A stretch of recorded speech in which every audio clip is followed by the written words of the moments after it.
Je m'appelle Marie-Claude, je suis retraitée et dans la vie active, j'étais militaire de carrière. Je m'appelle Elisabeth Dovidio, j'ai 2 enfants de 15 et 11 ans, je suis mariée, j'ai un travail. Je m'appelle Bonsoirée Anne-Marie, je suis à la retraite depuis 7 ans et demi. J'étais auxiliaire puéricultrice au centre départemental de l'enfance. Alors mon cancer du sein a été découvert tout à fait pas par hasard lors d'une mammographie dans le cadre de DOC 31. On m'a diagnostiqué mon cancer du sein suite à une mammographie de contrôle. C'est ma gynéco qui m'a annoncé suite à une biopsie que la tumeur était cancéreuse. Elle m'a dit carrément, écoutez madame, il faut aller faire des examens beaucoup plus poussés parce que je vois qu'il y a des foyers qui ne me plaisent pas. En 2013, j'ai bien reçu ma convocation pour faire ma mammographie au mois de mars. Mais bon, l'ayant mise dans un tiroir, je n'y pensais plus. Et au mois de mai, j'ai retrouvé ce papier. Donc je me suis présentée à la radiographie comme d'habitude et à ce moment-là on m'a dit qu'il y avait un gros problème.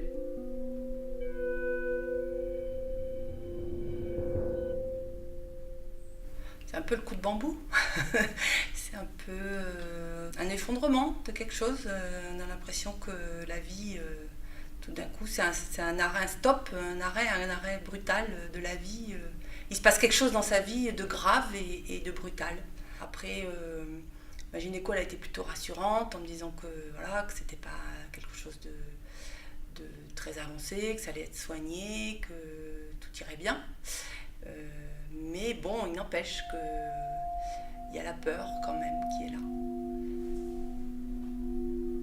J'ai donc été opérée, puis j'ai suivi une chimiothérapie et de la radiothérapie et je suis actuellement encore sous hormonothérapie pour 5 ans. J'ai suivi 29 séances de rayons et un cachet de chimio pendant 5 ans. J'ai subi 6 séances de chimiothérapie à 21 jours d'intervalle, ça c'est le plus dur. Et pour une femme, ce qui est le plus, je dois dire, le plus navrant, c'est de perdre ses cheveux, de se voir quand même dégradé. Mais le personnel soignant est tellement attentif aux petits soins pour vous que ma foi, vous subissez votre traitement, mais vous continuez à aller de l'avant.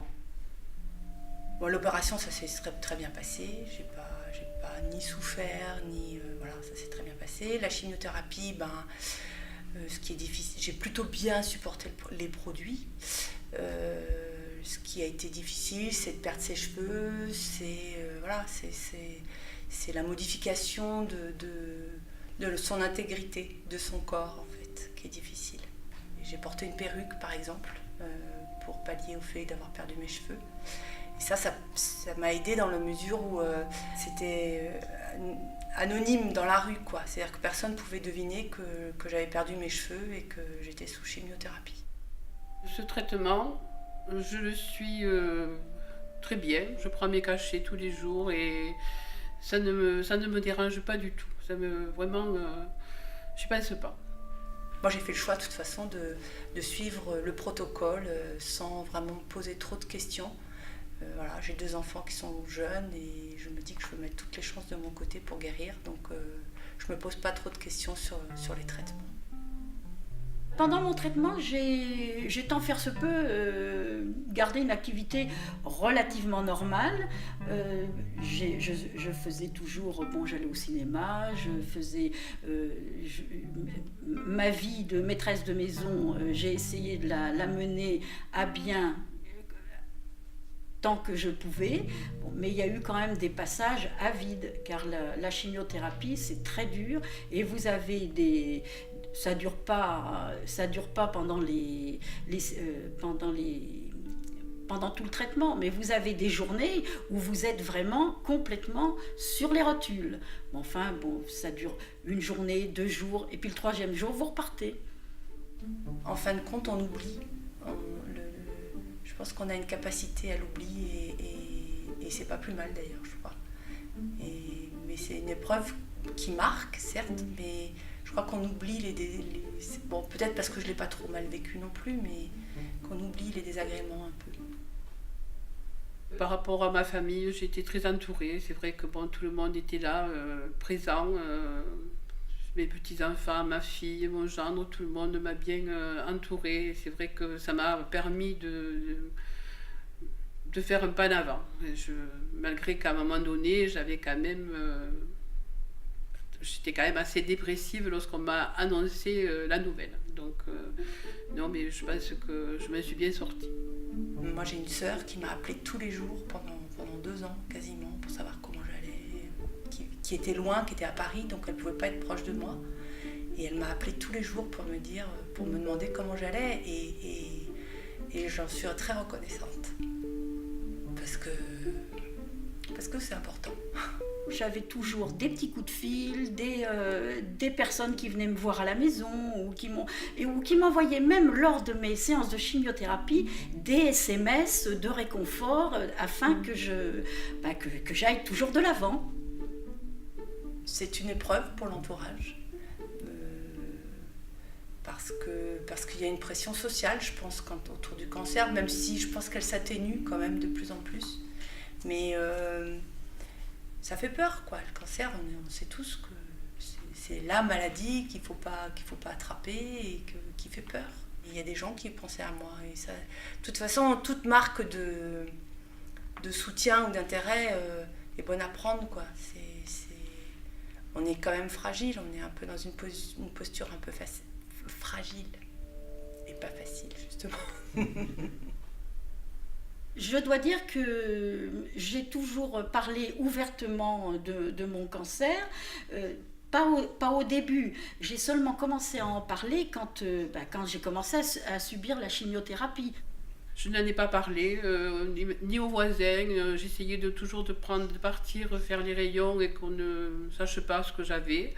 Et par contre, à l'heure actuelle, effectivement, j'en parle beaucoup. J'en ai eu parlé à des personnes dans les supermarchés, lorsqu'on se retrouvait avec des personnes que je connaissais, là j'en ai parlé, mais après dans le voisinage, non, j'ai toujours été discrète là-dessus. Mais toujours en recommandant aux personnes que je rencontrais, surtout, faites ces mammographies, ne les jetez pas. J'ai tout dit, sauf le mot cancer.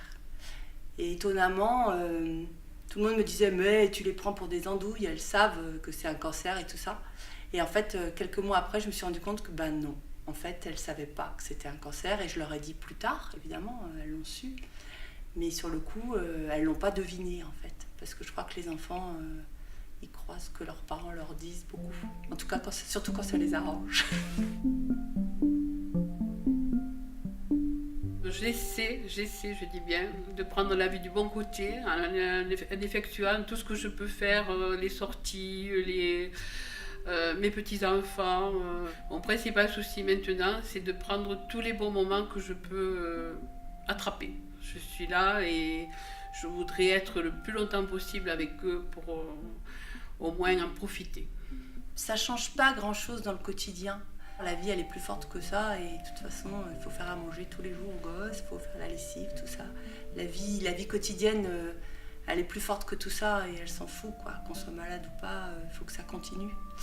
Mais dans la tête, ça change des choses, ouais.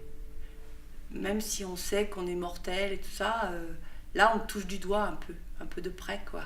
Alors, on n'y arrive pas toujours, mais on se dit qu'il faut plus profiter. Voilà, faut voir la vie de manière peut-être plus positive après, en fait. Parce que, justement, on a échappé au pire et que comme on est là, il faut en profiter un max. Voilà. Je vis tout à fait normalement. Et par contre, je suis suivie et je peux vous dire que je ne louperai aucun contrôle.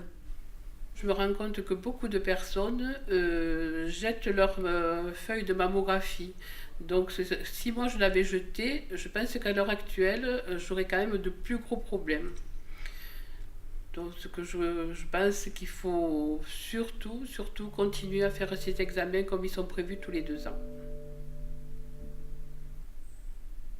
On n'y croit pas. Quand on m'a annoncé que j'avais un cancer du sein, on a l'impression que la vie tout d'un coup est plantée là. Et en fin de compte, elle est plus forte que tout ça, quoi. Et c'est bien de pouvoir le dire après, pour les gens qui sont dedans, peut-être, ou à qui ça peut arriver demain.